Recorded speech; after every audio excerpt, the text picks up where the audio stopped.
Hey guys, বিকেল 4টের সময় আমরা রেডি হয়ে গেলাম আর আজকে যাব আমার কাকুর বাড়িতে পুজো আছে। আজকে নিশিপ্রহর আর কালকে মহোৎসব। আর তাই দেরি না করে এই যে সবাই মিলে বেরিয়ে পড়েছি। কেমন লাগছে আমাদেরকে একসাথে তোমরা কিন্তু কমেন্ট করে জানিও। আমি বোন স্কুটিতে যাব আর মা বাবা বাইকে যাবে। তো আমরা পৌঁছে গেছি কাকিমার বাড়িতে।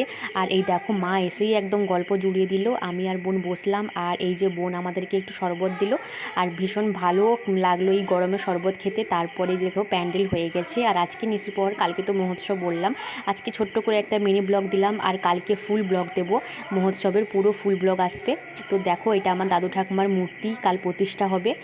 আর এখন হচ্ছে আমরা যে ভাই বোনেরা সবাই একসাথে বসছি, গল্প করছি। এ আমার পিসির মেয়ে আর মাও এদিকে দেখো শুধু গল্প পেলে, গল্পের একদম রাজা বলতে গেলে। তো এখন আমরা একটু সেলফি টেলফি তুলে নিচ্ছি। এদিকে দেখো আমার কাকিমা সবাইকে এই শাড়ি দিয়ে ছাড়ছে আর ওইদিকে ঠাকুর এখন বেদিতে যাবে। তো যাই হোক, এখানেই এন্ড করলাম।